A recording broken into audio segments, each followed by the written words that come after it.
Olá pessoal, dando sequência ao nosso conteúdo aí, né? Então a gente vai estudar hoje as derivadas.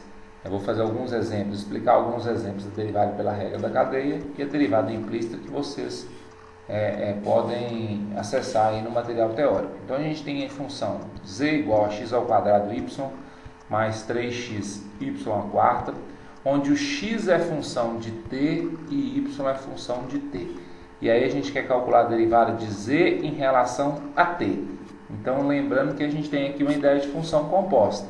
O z em função de x e y e o x e y em função de t. Como a gente pode ver aí na parte teórica, a regra da cadeia, na verdade, ela pode ser escrita da seguinte forma.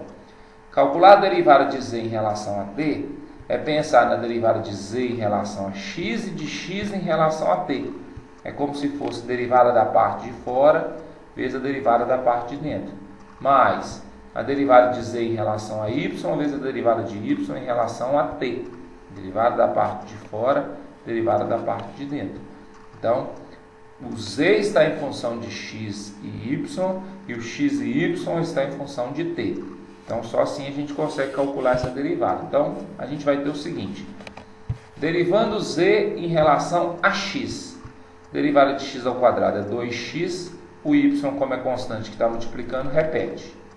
Derivada de 3xy à quarta em relação a x, derivada de 3x é 3, y à quarta, como está multiplicando, repete. Então, essa é a derivada de z em relação a x, vezes a derivada de x em relação a t.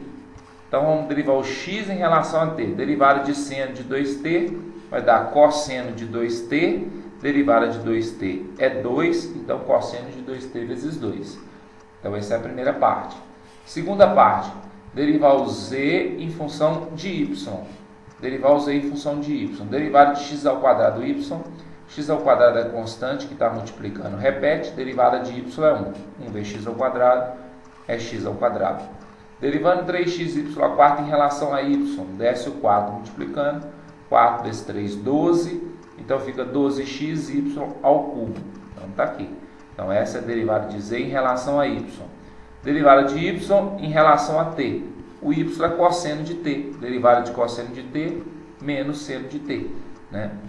Só organizando a expressão, a gente tem 2, eu escrevi aqui na frente. Né? E esse menos vezes esse mais, eu coloquei aqui como menos. Essa seria a nossa resposta. Porém, isso é o valor do dz e dt. Porém, ele determinou que t é igual a zero. Então, nós vamos usar esse t igual a zero. Como? Primeiro, se t é igual a zero, o x vai ser seno, no lugar do t vou colocar zero. Então, x é igual a seno de zero, que é igual a zero. Se t é zero, vamos trocar aqui o y. Ó, colocar nesse lugar, nesse t aqui, o zero. Então, y é igual a cosseno de zero, que é igual a 1.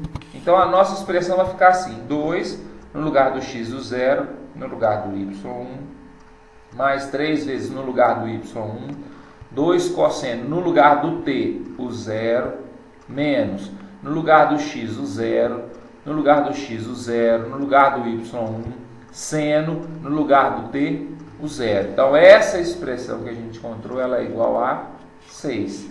Então, a gente calcula as derivadas, né? Então, por exemplo, se z está em função de x, y, eu vou derivar z em função de x, vou derivar z em função de y, só que além disso eu vou derivar o x em função de t, que é a nossa variável aqui, ó. Vou derivar o y em função de t, né? Faz essas derivadas, vai gerar uma resposta. Essa seria a nossa solução. Porém, como t é igual a zero, onde tiver o t eu vou substituir por zero. Então, no x e no y eu vou substituir o t por zero. E na minha expressão também, porque tem t nela. Ó. Aqui tem o t, aqui tem o t.